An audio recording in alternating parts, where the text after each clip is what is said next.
Pledge allegiance to the flag of the United States of America and to the republic for which it stands, one nation, under God, indivisible, with liberty and justice for all.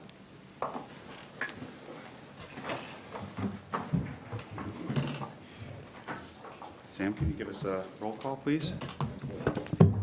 Pinot, Present. Diola, Here. Friend, Here. Cargill, Here. Noka, Here. Barcombe, Here. Bruning, Here. Fringa, Yes. Dome.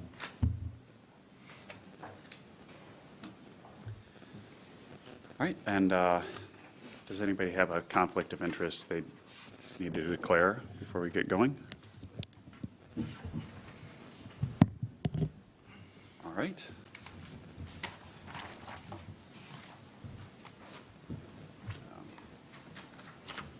Have a look at the agenda.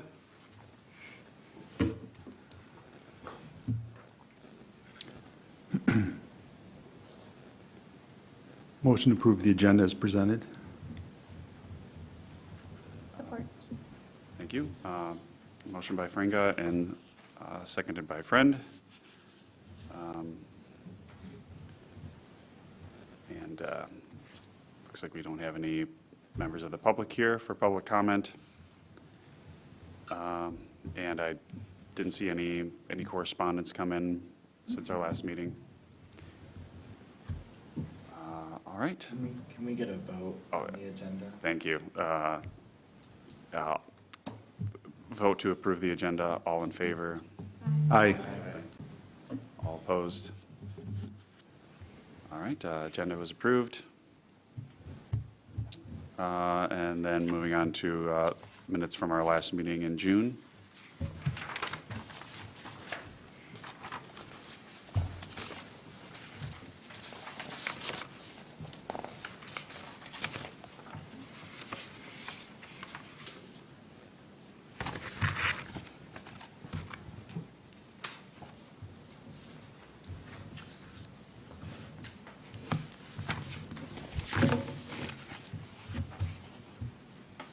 I'll make a motion to approve the minutes from June. I'll second that. And, all in favor of approving the minutes from the previous meeting? I'll support. All in favor? Aye. Aye. Any opposed? All right. Moving on to financial report. Okay, so good morning, everyone. You'll see that we've got the financial report in the packet. It's on page 5. Really, the only expense that we have to date is attorney fee. So I think we spent maybe an hour or so talking through the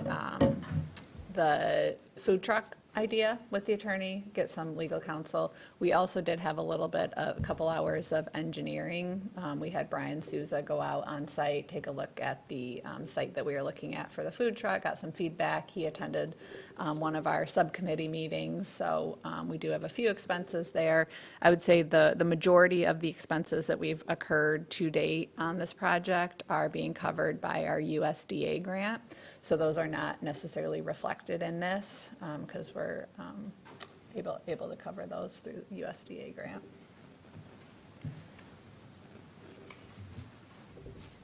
And I guess also from a financial standpoint, Beth and I are continuing ongoing conversations with both Grand Traverse County and with Beta on a tax sharing agreement. And so we will provide more updates kind of on where we land with both of those boards, as well as kind of what the TIF revenue looks like over the next year or so.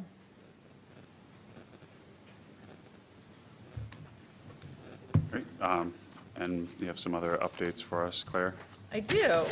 So one item, just wanted to update you. I heard from Tyler Dome yesterday. He has sold his Swing Theory business, and he also is expecting his first child any day now, which is very exciting. So we took a look at his term. His term is actually one of the earlier ones because we staggered them all. His term ends October 26th, or October of 2026, so it's coming up. His term is coming to an end.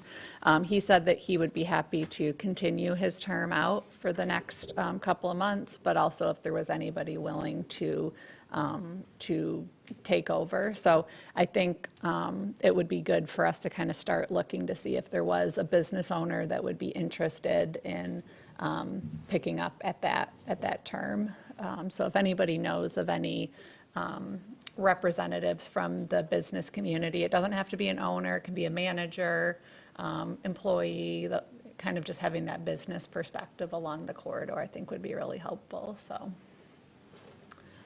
Would we just, let them, have them contact Yeah, you yeah, there? yep, if you know of anyone, definitely have them reach out to me, and would love to have a conversation and could talk with them about board responsibilities and engagement and what that commitment looks like. Claire, can we get that on our website under the appointments Yes. as well, so that you can share that link with Yep. any colleagues? Yeah, yep, we'll get that on the website. We also wanted to let you know, we've been kind of talking a little bit just about kind of promoting the beach district, promoting some of the businesses. Staff is going to be working kind of throughout this fall on some sort of promotion for businesses, so a way of kind of cross-promoting, whether that's a punch card where you can, go to certain businesses that are participating, get a punch card, come back, pick up like a beach towel, beach district towel or tote bag or something like that. So that's something, just wanted to let you know that we're going to be working on. If anybody has ideas or thoughts on that, definitely reach out. But just a way to kind of help promote the businesses and kind of that sense of identity along the corridor. We also just wanted to give a quick update. So the food truck subcommittee, we met once, we talked with the engineer. The preliminary cost estimates of just kind of doing a temporary food court were quite high. And I think it could have made sense if we were looking at, maybe 3 to 5 years of operating a food court there, of just getting the electrical, the gravel to make sure we have the parking, kind of just the startup costs was higher than what we had originally anticipated. In addition, the development team on that parcel is moving forward quicker than what we had originally anticipated. So they came in front of Planning Commission last month.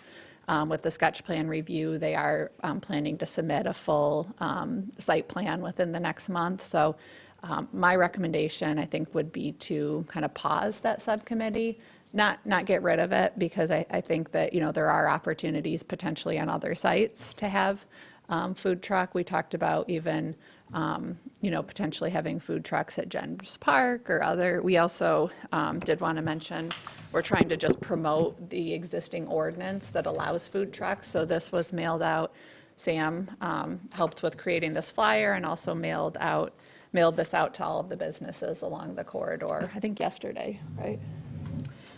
So this is just a little bit of information like, hey, we are supportive of food trucks. Here's where they're allowed. Here's how you can get a permit for them. If you want to do a food court, here's the process you would go through.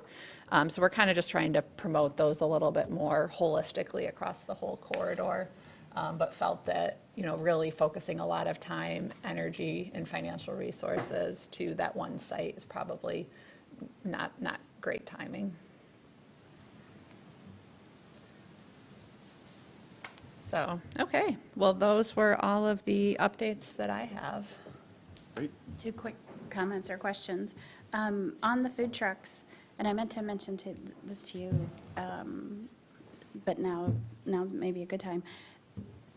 What about other locations? I was driving past and I looked at the empty location that used to have the Swan, if you remember, T-shirt company, and that has paving on it. I mean, you could, it wouldn't need the update. The other location was fantastic because it was near the beach that so many people frequent with the state park. But this wouldn't need the upgrades, and electric could be available pretty readily from a neighbor. I mean, the other neighboring building is, we could arrange an agreement with, and they're located pretty close.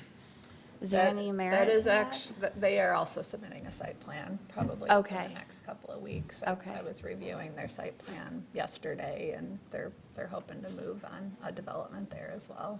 Okay, then the other item with the food trucks is, if we can get somebody through at Jen's Park, I know that we've had issues with Jen's Park, with parking and people frequenting it, but if we could get like a coffee cart or park there, we could talk with the Parks Commission about allowing that there.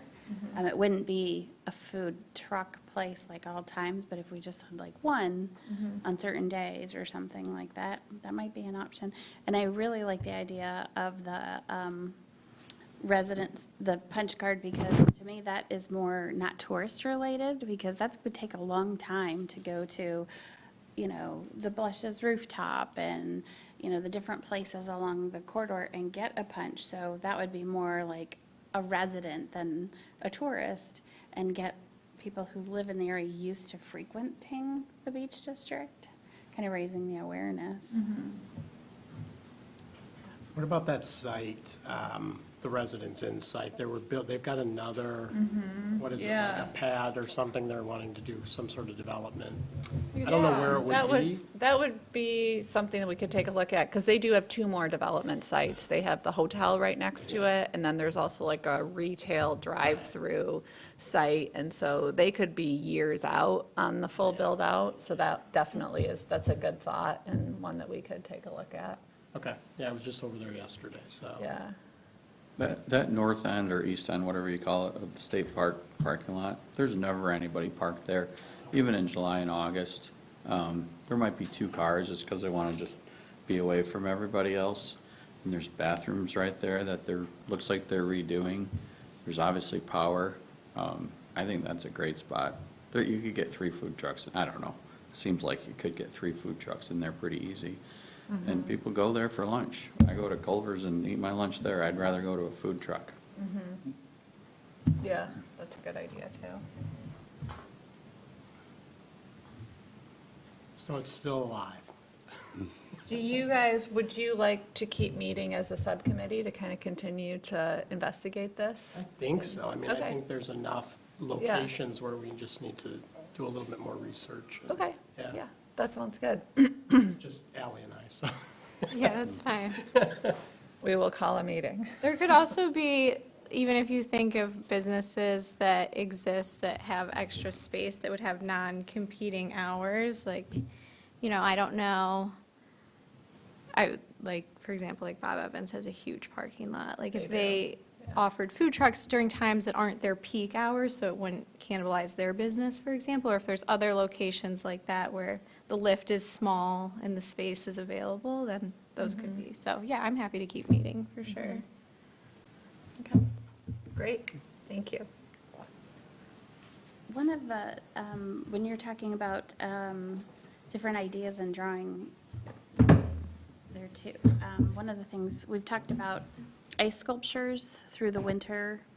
One of the things that, I don't know why it's been populating on my social media feed, probably because I had family go to one overseas, but is the like type of Christmas market type of thing. Which, of course, that would be a little bit like, where do you hold something like that? But that would be definitely non-competing from anything that I see on the beach district, yet bringing people to that area. Be interesting. Yeah. And parking's usually less of an issue in the winter anyway, too. so. Yeah, and I wonder, the state park with them renovating, and they're closed in the winter. But I wonder if we had an agreement where we could plow in some of those areas to allow vendors that would be like a German Christmas market village. I don't know. I've never been to a German Christmas market village. I don't know. I just read about them. But it I was mean, the just state a- park also has done the light, like all of the Oh, yeah. Christmas lights before, so it could be a cool collaboration.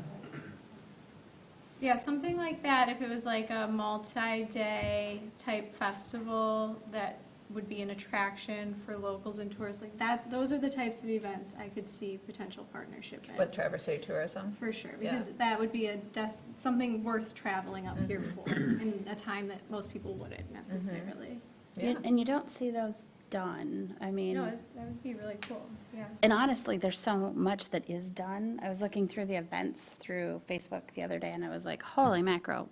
Somebody once said, if you're bored in the Traverse City area, then you're just a boring person, because there's more events and things going on. Unbelievable things. You think, how could anybody ever think of an original idea? But it's interesting, so. Yeah, I think that's a really good idea. Yeah. That's something that could quickly be put together. I mean, they do it in Grand Rapids, and it's pretty successful, so, Yeah. yeah. it's- I have a new idea. All right. Claire, do you want to walk us through this capital improvement program? Sure. So this is more just informational for you. We're putting together, I think it's East Bay's first CIP, Capital Improvement Program. There might have been some others in the past, but first one that I've been involved in. So staff, each department went ahead and provided their capital improvement projects, and these were submitted the end of last week. These are just kind of, a capital improvement program is a 6-year period, so it kind of bridges that gap between like a master plan or like our TIF development plan that's looking out 20-plus years, and the budget that's, a 1-year budget. So it's a 6-year kind of helping us budget for capital expenditures. So, and it's not just what's coming out of the general fund, it's also projecting, what grant funding you're going to get. We're also looking at like our TIF revenue for helping to fund these projects. So I looked through the approved TIF and development plan and kind of made some assumptions based on our goal setting that we did for 2026, kind of what projects I thought the Corridor Improvement Authority could realistically tackle over the next 6 years. So based on those discussions, as well as the TIF plan that was adopted, and we had some cost estimates associated with the TIF plan that Beckett Rader generated for us. I submitted the projects that you see on this spreadsheet. It's on page 7 of your packet. 1, 2, 3, 4, 5. 10. There's 10 projects. Will we get to every single one of them in the next 6 years? Not necessarily, but I think this is a realistic project list for us to work towards tackling. You'll see, for example, in 2026, we're starting with the snow removal and year-round maintenance of the sidewalks. Moving into 2027, you'll see that sidewalk maintenance line item continues. Similarly, we have a continuous line item for the Beta bus shelters. Our goal is to have 1 new Beta bus shelter each year, so working with Beta to identify the locations, getting the shelter in place, the pad, the landscaping, and other amenities. They estimate they're about $20,000 per shelter. Some of the other projects, the connection to Refit and the Ridge. Again, some of these are not necessarily going to be all funding from TIF dollars. When you look at the 4 Mile End Community Pier, the feasibility and engineering for that, that's the $300,000 grant that we applied through Coastal Management Program for, and we had a favorable review, and we anticipate that we're going to get grant funding for that. So just wanted to kind of share this project list with you.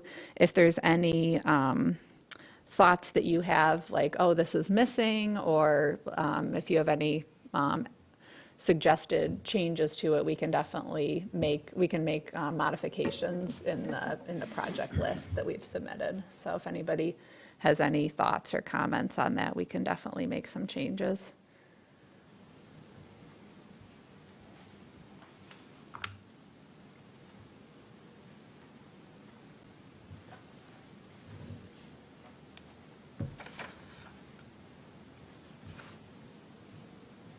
So if,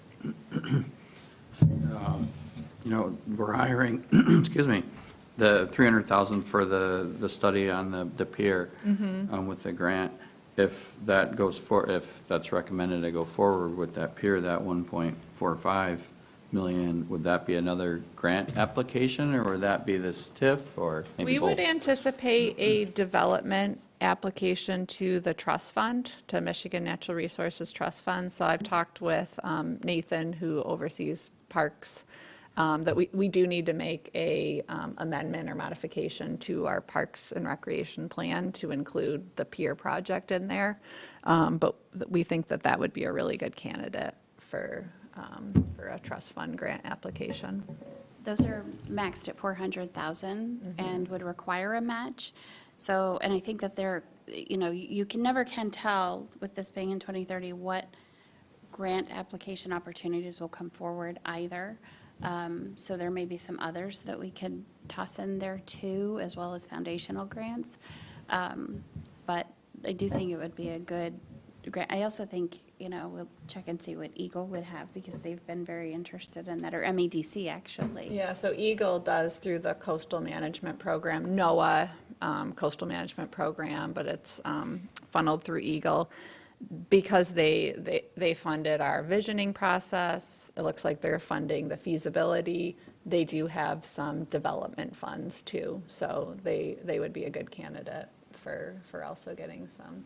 And then MEDC, once we get certified, the Redevelopment Ready Communities certification, which our capital improvement program is kind of our last heavy lift to get that certification, that will open us up to some additional funding opportunities through MEDC too. So I would think at least a quarter to maybe a third of that you could look at being township or CIA TIF funded. Yeah, that will be a big line item for sure. I did recently receive some communication from, I'm not sure where they live in proximity to the beach district, but it was someone who was very, anti-pier. And I do think we have some opportunity to maybe educate a little bit more about what we're thinking of with this pier, because I think a lot of people look at it and think of a pier like, oh, the Santa Monica Pier or something like that. That's not what we're envisioning.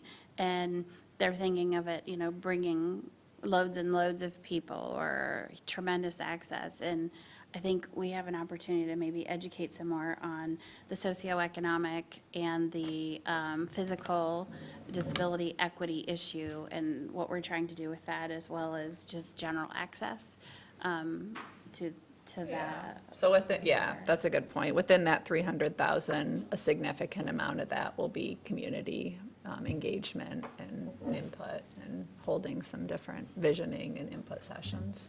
Does this require like any type of public buy-in, like whether it's a vote or approval or anything like that? You mean like vote, like a public vote? Yeah, or just because. It would require definitely approval by this board and approval by the township Okay. board.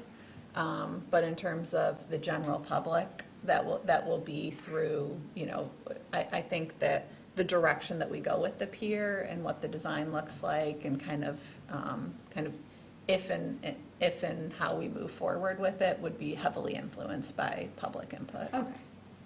Yeah, I just candidly also hear from about 180 anti-pier people on a weekly basis. And most of the concerns, and I also hear from people at the beach too, is like parking and dogs and overwhelming that small area. So the more information or like flyers we have that can educate would be super helpful for people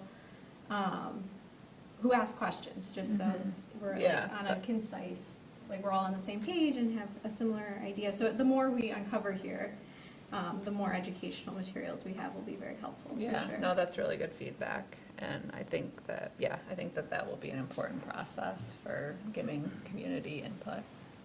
Yeah, I didn't even realize that some of the visioning was included with that too. I think that'll be terrific. It's interesting, the naysayers and something, and they don't have something to look at yet.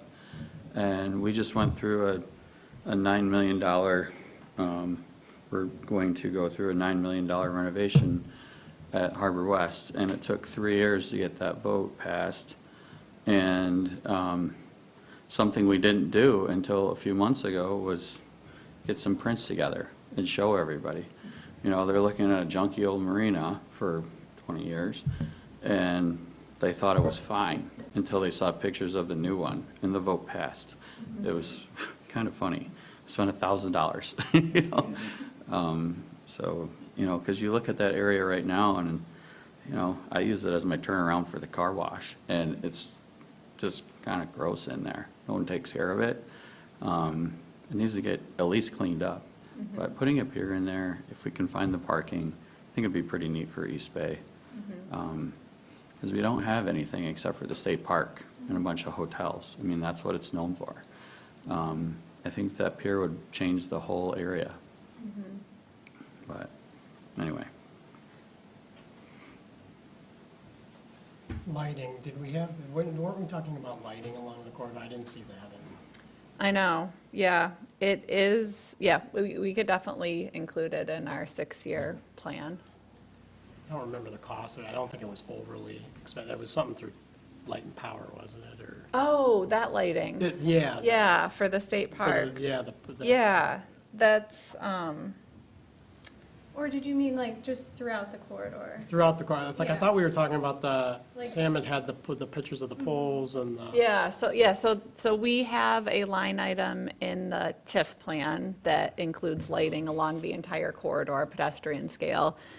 We've also talked about kind of starting with the state park, because TC Light and Power recently buried the utility lines. They've offered to install some street lights along the state park that would have our banners. So I think that's a really good point, and I will make sure to add that as a line item to the capital improvement program, because I think that's something we could at least start in within the next 6 years. It's a safety thing, and that's what we hear most from people. Yeah, Is how yeah. dangerous that corridor is. Yeah, thank you.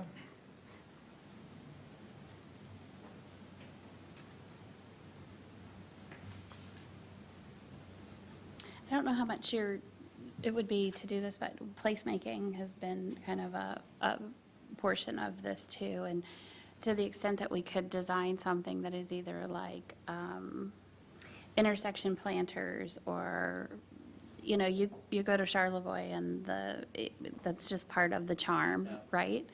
And so something placemaking like that too. But that's in our plan, just not necessarily seen right here. And this is adaptable to, amendable. Yeah. Yeah, I mean, part of my wanting to balance just the limited revenue projections that we have, limited grant opportunities with kind of some of the, but yes, we can definitely take a look at some of that landscaping. And I mean, maybe that goes in before our wayfinding signage. Is for the sidewalk at the property west of the state park, just curious why the cost is so high there? I think Was that for the hawk crossing too, or? yeah, Okay. it includes the hot crossing, which is around 100,000. Okay. 50 to 100.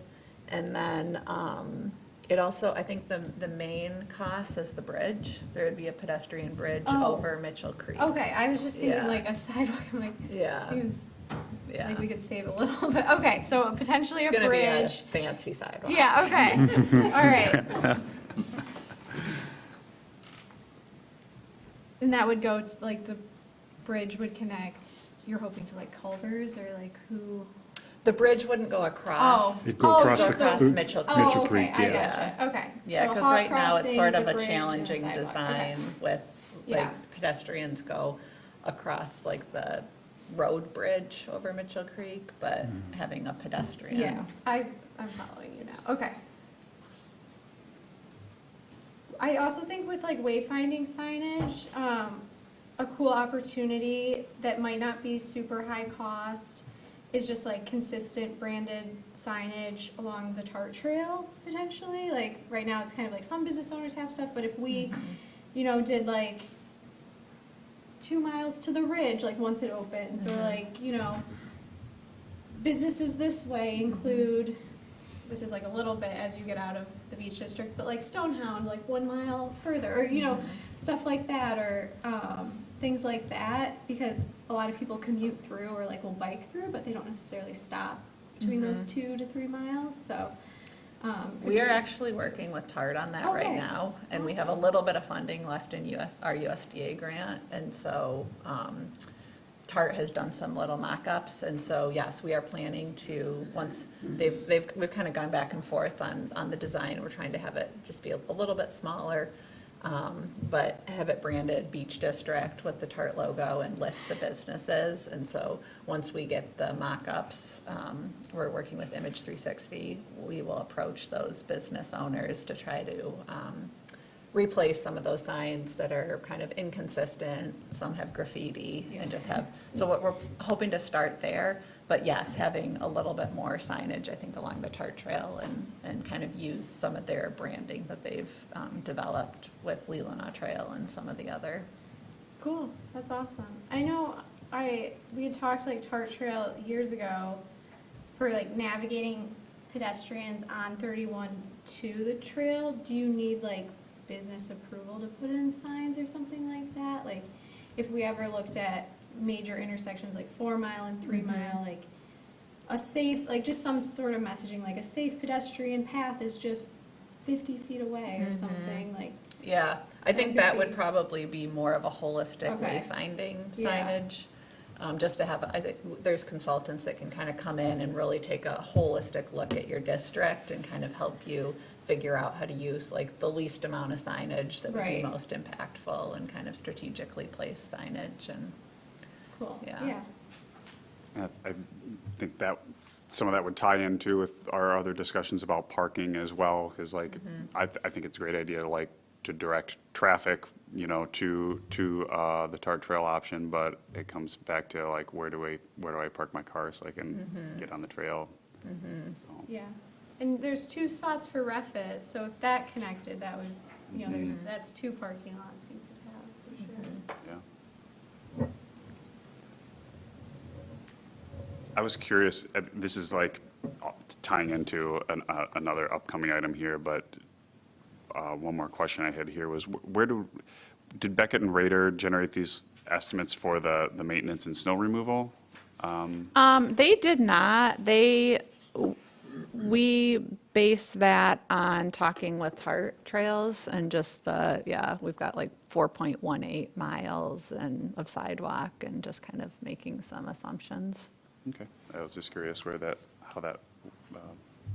was coming from. We haven't, I think that this is on, might be is it an agenda item? We did issue an RFP, so it's included in your packet. Yeah, I'm sure we'll get some more like real, contractor estimates for that soon. Are we asking for a per snow bid or a per season? We are looking for a per season, an annual bid. Right. Again, that's a great overview for that. And then moving forward, we can look at the neighborhood enterprise zones. Yeah, so we presented this to Planning Commission a couple weeks ago and had a discussion. I'd say they were interested in the neighborhood enterprise zones and wanted to have a joint meeting and further discussion with the township board. But because it is closely related and connected with the Corridor Improvement Authority, we did want to present this to you this morning, get your feedback. So neighborhood enterprise zone is a economic development tool. It's through, state statute allows for the creation of them. They've existed for a long time, but recently the state law was updated in 2022 to allow a little bit more flexibility with the tool. And particularly, they're really trying to promote workforce housing, infill development. They got rid of the requirement for a distressed community, so you can create a neighborhood enterprise zone district, and it doesn't necessarily have to meet like dilapidated, or, like distressed or poor condition of existing housing. So different from some other tax incentives, this is really focused on facilitating both new infill development, but also rehab of existing homes. So we thought that a couple of the existing neighborhoods within the, like adjacent to the Beach District corridor, both Pine Grove and the 4 Mile neighborhood, would be really good opportunities to have these tax incentives available. So basically what happens is the township can designate a district for a neighborhood enterprise zone, go through like a public hearing process. It can be adopted by the township board. And then once that district is created, the township can also make determinations about how long the tax benefit can last for. I think it's like anywhere from 6 to 15 years, but again, that's a policy decision by the township. And you basically, if a developer or property owner, say somebody wanted to put in like an ADU on their property, they could apply for a certificate through the township, and they could get the certificate if they committed to keeping this ADU affordable to 120% of the area median income or less for like a certain period of time. And by committing to that, they, renting to someone, or even if you're doing a development, you sell it to someone that is income qualified, then you can have a reduction of about 50% on your taxes for the duration of that time, whatever the township decides. So that's kind of generally how the neighborhood enterprise zone works. But it's a nice tool to kind of for the township to proactively incentivize attainable housing, workforce housing by reducing the property taxes. And it can be approved at the township board level. It doesn't need to get approved by the county or by other entities. There's reporting requirements to the State Tax Commission, and so that would be kind of another piece that would be done administratively by East Bay Township staff or contracted out, just kind of the reporting piece of it. But just wanted to present to you. It's also required that there's water and sewer for all of the projects. So you'll see in the 4 Mile district, not every one of those properties has water and sewer. We can create the district, and then perhaps over the next several years, there will be extension of water and sewer, but we could only approve certificates for properties that have access to public water and sewer. And they do have sewer there, but they would need water there. Yeah. So, and then I thought this Housing North one-pager is really nice overview of what a neighborhood enterprise zone is, the process. There's Tracy with Housing North came and spoke to our planning commission, and she's worked on neighborhood enterprise zones in other communities, and so she's a really good resource for us if and when we decide to move forward with this. But you'll see the boundary that we're proposing for Pine Grove neighborhood. I did include a little bit of 3 Mile Road as well as along the corridor, bless you. We've got a couple of our redevelopment sites included in that boundary, just because they do need to be all contiguous, and I figured as long as we're including Pine Grove neighborhood, we might as well include the old AAA site and our food court site too, because, there could be a desire for some workforce housing there. And then also we went all the way up 3 Mile, basically to Parsons, to include some additional sites that could be candidates for redevelopment. And then similarly, we, for 4 Mile, generally we're including the 4 Mile neighborhood. You'll see that with the huge site, we included Refit, because you do need to include an entire parcel, but we did talk with the Land Conservancy, and they were supportive of having the Ridge property included in that, because they're looking to carve out a 6-acre parcel for workforce housing, and so that could be a nice incentive tool for them to use neighborhood enterprise zone for that development. And we've said, might as well include some of the Evelyn Street properties kind of over off of 5 Mile as well. Claire, what was the response and comments from the Planning Commission? They were kind of just taking it all in. It was a new information, new tool.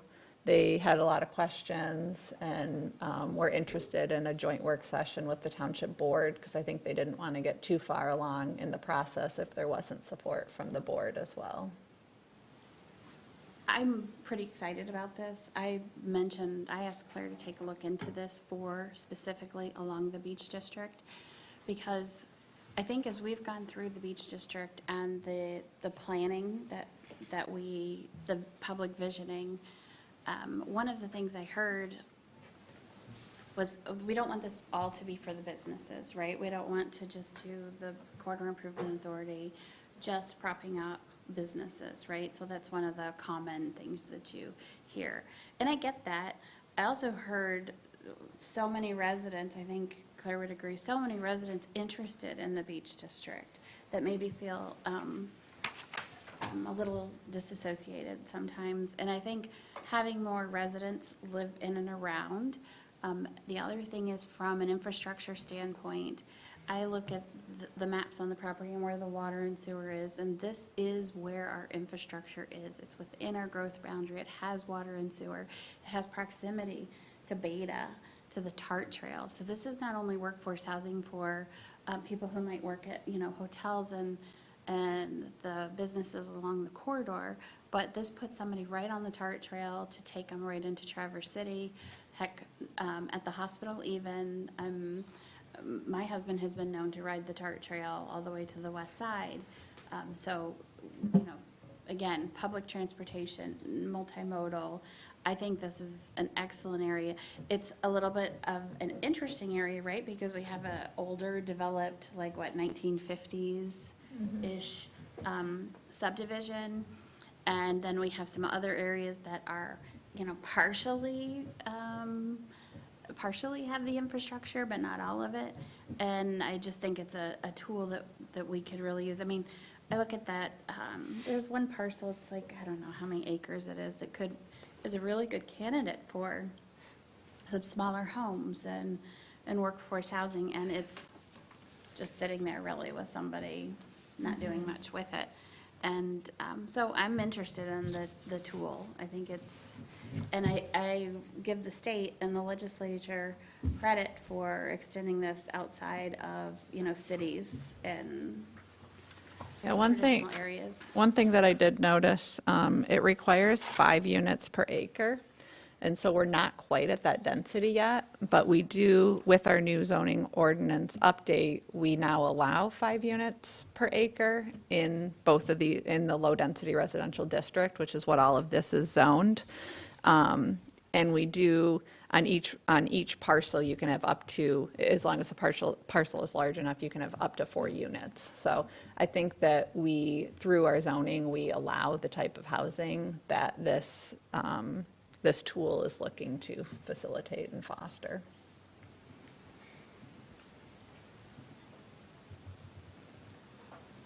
Part of the challenge really is getting people who would utilize the tool, Getting the understand education. the tool. Yeah. I was talking with Housing North about this yesterday. Yeah. It's a huge part of it, is that sometimes developers or even small, who are going to do 4 units, which are valuable, right? To the four families that are going to live in them.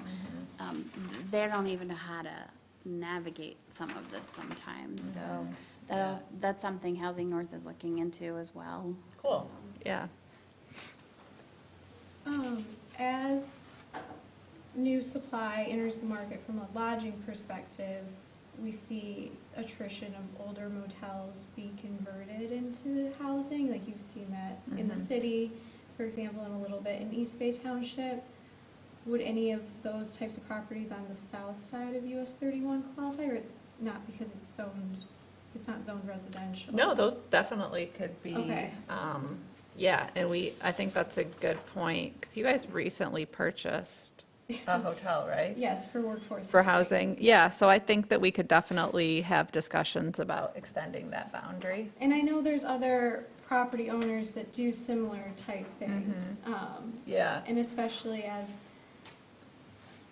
like, most of these are independent motels owned by local families, like, they look for their exit strategy, and if a developer has the opportunity to do workforce housing, and it makes sense, that could be attractive as well, to try to Yeah. increase. And that would also increase your unit per acre density a little bit as well. yeah, no, that's a good point.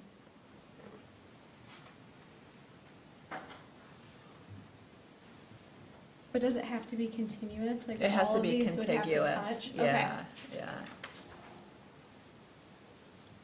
The other thing, Ally, we could chat offline too. Yeah, yeah. Is there's a few other tax incentive tools that might be appropriate too for some of those hotels. Yeah, and not just speaking for myself, but Yeah, I know that or I there mean, are some of other- the other yeah, hotels, I there think are- that we could I do know definitely- that a lot of businesses take like housing into their own hands, and they're finding creative solutions in this area and No, I throughout think that's Traverse City, I think for that's a sure. great point, and, yeah. Do we allow ADUs right now in these two residential areas? We do. Oh, yep. okay, We allow ADUs, duplexes, all Okay. used by right. We also allow townhomes, quadplexes, triplexes. Those are through special land use, but we have quite a bit more flexibility now in those districts. And we haven't really gotten the development yet, like and so we're hoping that this is maybe a tool where we can help facilitate that development that the master plan and zoning ordinance calls for.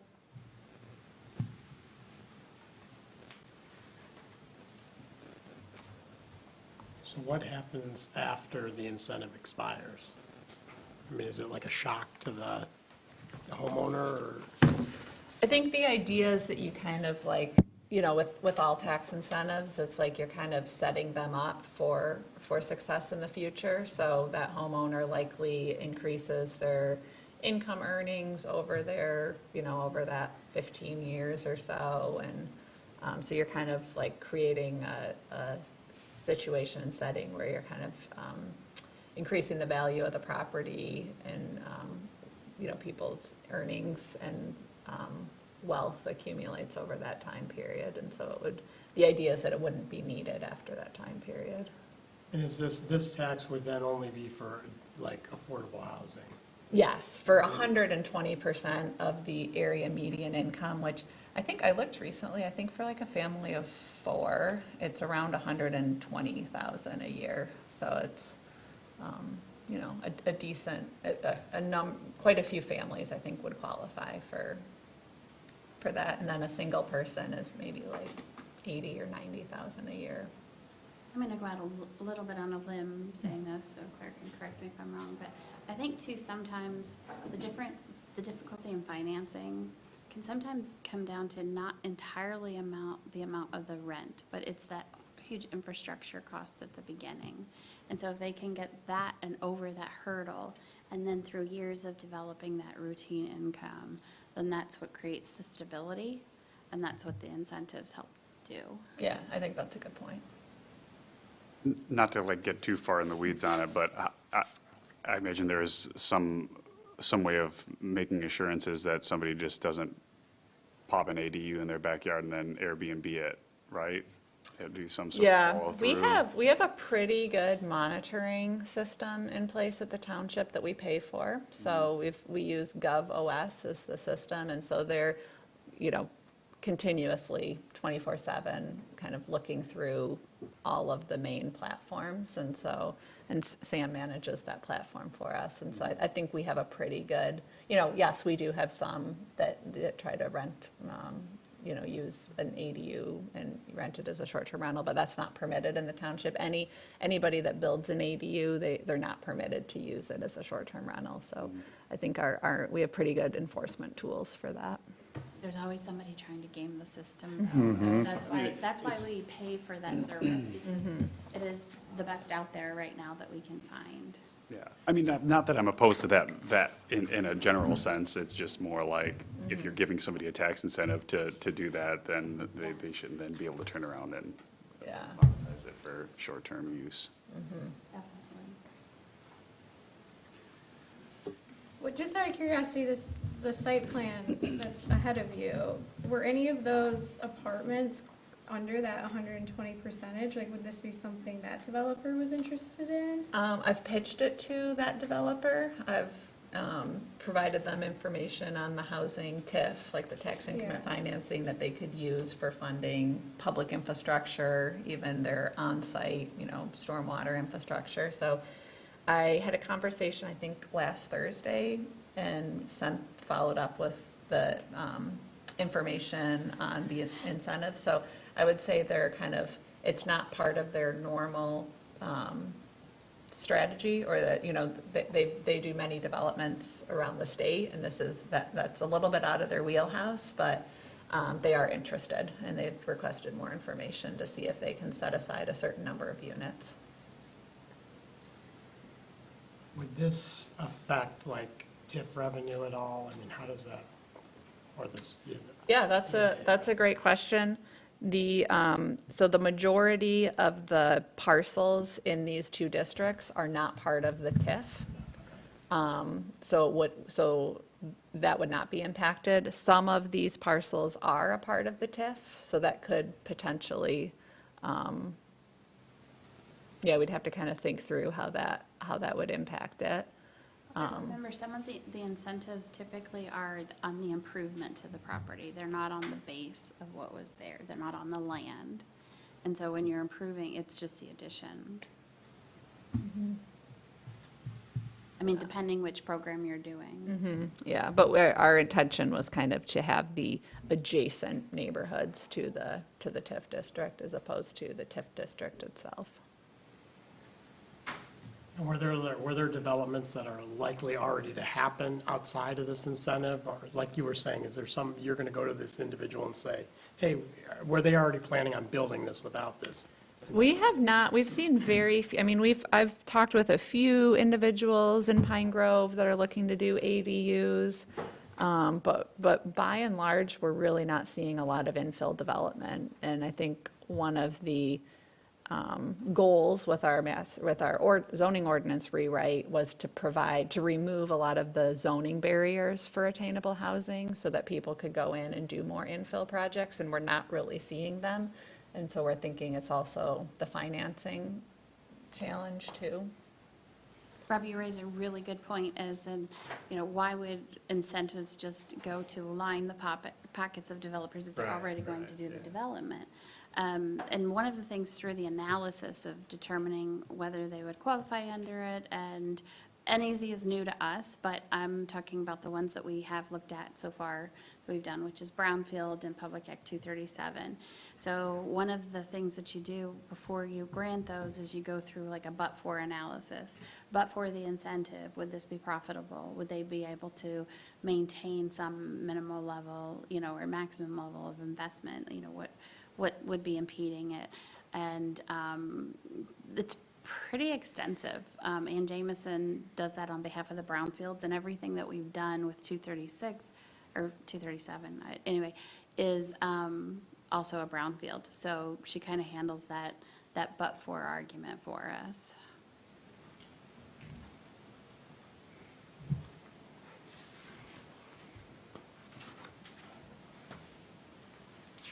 All right, well, thanks for filling us in on that, Claire. And I guess we'll go over the RFP for the snow removal and sidewalk maintenance. Yeah, so this is really just an FYI, but we did issue an RFP. I think it went out the 13th of August, so last week. It's due back the 10th. We sent it to, I think we ended up getting around 10 different contractors that we know of, and we know of a few who are interested. So we kind of paired it together because we've got our new Safe Routes to School. That's 1.6 miles of 10-foot wide non-motorized trail up here. And then we have the sidewalk, which is about 4 miles of sidewalk in the Beach District. And we want to make sure that we're doing snow removal in both those areas. So we structured the RFP so that a contractor can respond and offer prices for doing both of those projects, or they can do them separately. So for example, we know that Elmer's is up, and they've got a contract with TCAPS where they do all of their parking lot sidewalks at like East Middle School and Cherry Knoll. So that could be a good opportunity for Elmer's to, since they're already up here, do our trail system. They might be less interested in going down to the sidewalk. But we've also talked with some contractors that are potentially interested in the Beach District corridor. I think that's going to be a more challenging one, just with, it's a narrow sidewalk, it's right on US 31. We have talked with the city, they've got the equipment, and they're already out there plowing right to the township border, because they go, do the Traverse City Sidewalk Network, that they potentially could have some interest in contracting with the township to continue and plow. So I shared the RFP, and they're interested in kind of seeing what we get back, and that could be another opportunity for getting the sidewalks plowed. So yeah, we're hopeful that we get some good responses. I know that TART in the past has had kind of limited responses to their RFP, both for Boardman Lake Trail and also for the TART Trail segment that goes through East Bay Township and other communities. So, but we have at least a few different contractors that have expressed interest. I noticed, reading through it on item number 10, I guess this has already gone out, but I was wondering about the minimum 5 years of commercial roofing experience. That might have been a copy paste. Well, thank you for Thing. that. I think we could probably make an exception.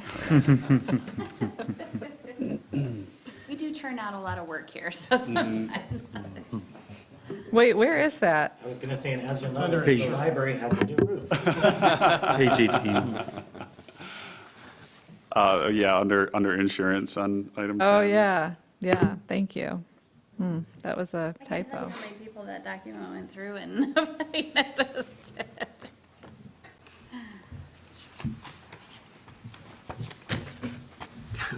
I think this is great, and from a, public relations standpoint, we should promote this as year-round sidewalk maintenance, because it really is, it's not just snow, it's the sand and the edging and a huge lift for all seasons. That I think would make a really, really big impact to people who visit the Beach District overall, for sure. Yeah, I think there's definitely quite a bit of year-round maintenance to do, I think up here on our trails, not as much, but definitely on the Beach District Yeah. sidewalk, there's some serious edging that needs to occur. Especially if it's a vacant site, they're Yeah. not going out there and doing anything, so.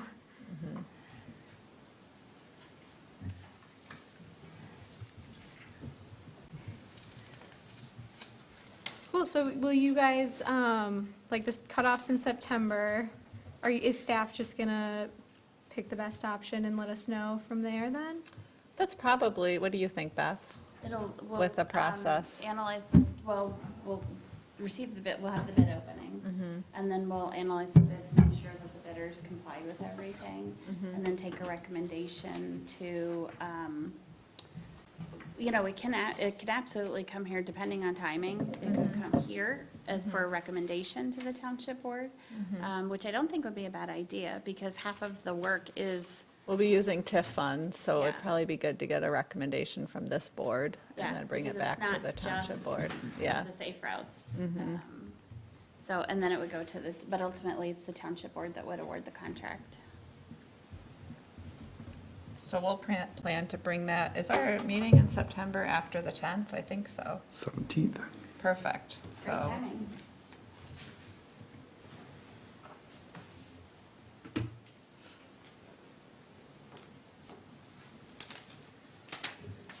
Hopefully we get some bids that we can recommend.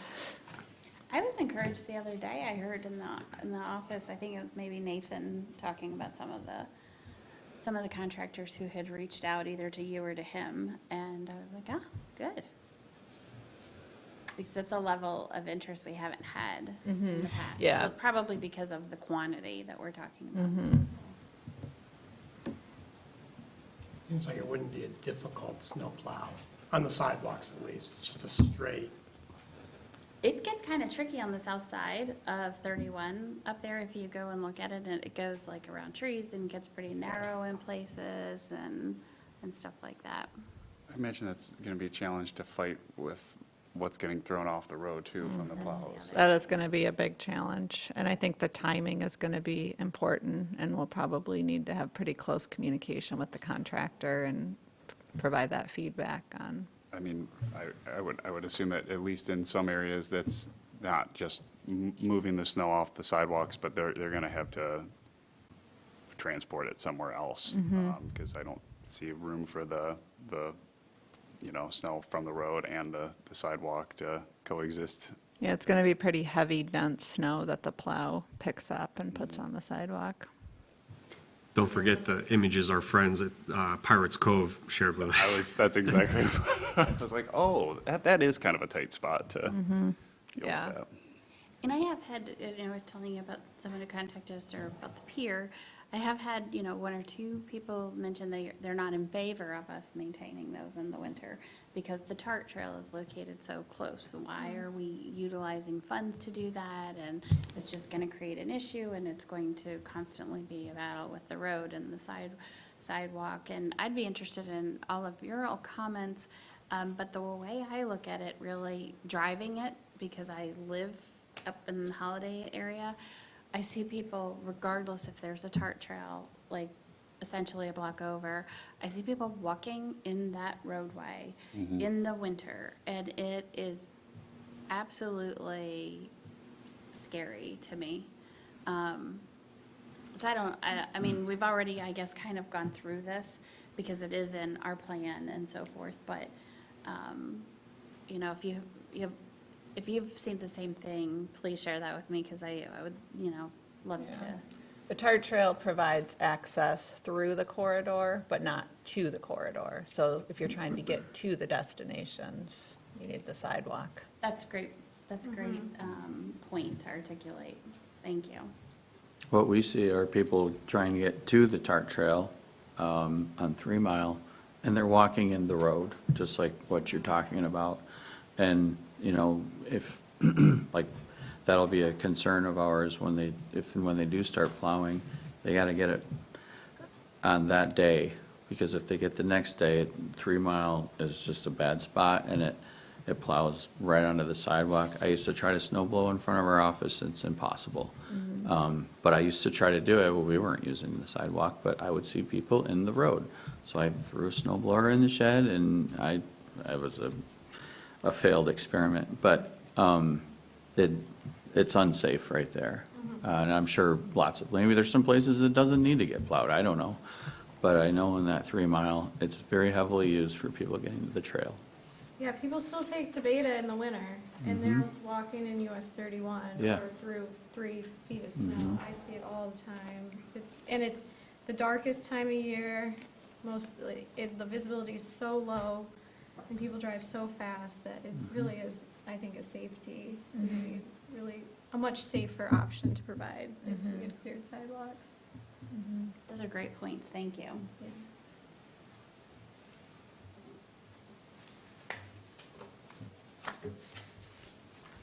I noticed the safe route to school map as well. Is that just? Yeah, that was just, I attached the RFP that went out, so it included all the maps. Gotcha. Yeah.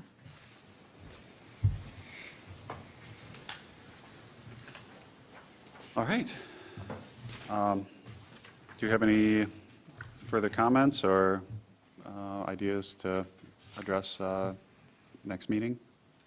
Well, we'll make sure to put the bid acceptance, bid award recommendation on the agenda. I had of this topic comment, I just read the ticker this morning, and is East Bay speaking with Benjamin Marentet on this possible, what's he calling it, a lodging tax? Is that? Be a that's their great revenue communication? source for us. Yeah, I mean, if they can't change that law, that's what needs to happen. It just doesn't, the law doesn't make any sense. And, you know, there's more than putting heads in beds. It's infrastructure that's needed. And I think that would be a huge source of revenue if we can't change the law. So, might not be popular here, and I'm sorry, but really what needs to happen is that law needs to change. But it doesn't seem like, it seems like it's going to take a really long time. So I just hope that the city is talking with you guys. Beth? The last time I met with Benjamin, that topic didn't come up, but we both committed to regularly, quarterly meeting with each other to talk about different topics of interest. And they're also, they just approved last Monday night an emergency access to the sewer line that we're doing at their expense. And so I will be interfacing with them in the coming weeks, so I'll make sure and bring that up as well.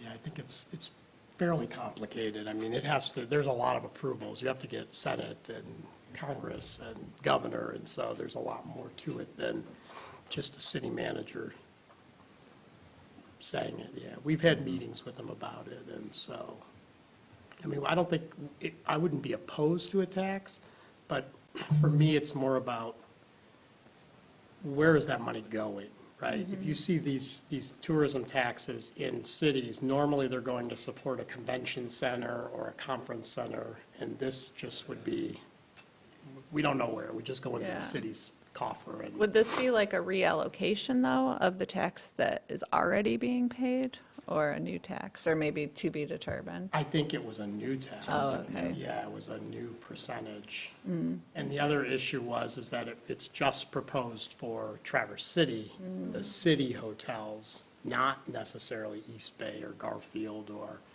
so it would be unfair to just, but then not saying that other districts would jump on and say, hey, we want to do this too, but there's a lot to it. It's not just Okay. an easy. Yeah. Like Ben can't just say, hey, we're going to do this. I mean, it's got to go through a lot of,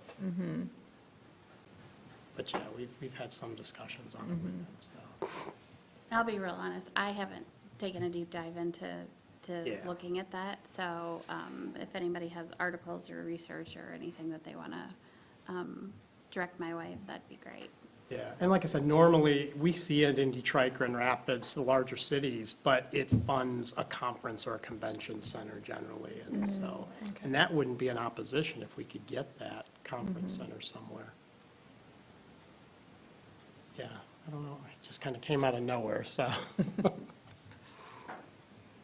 Any other future agenda items that, we could put the punch card on the next discussion, just to kind of talk through what that would look like. We could put some ideas together.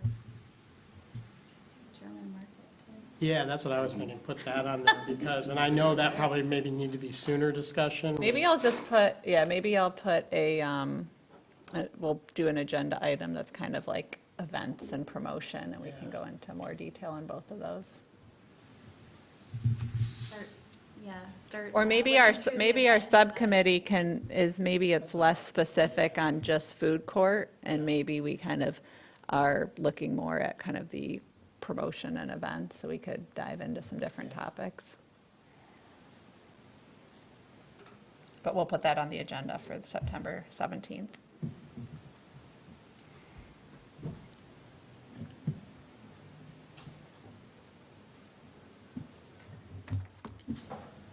All right. And looks like nobody for public comment. Be meeting again next month on September 17th. And if we don't have any further comment, I'll move to adjourn the meeting. Thank you. Thanks, guys. Thank you.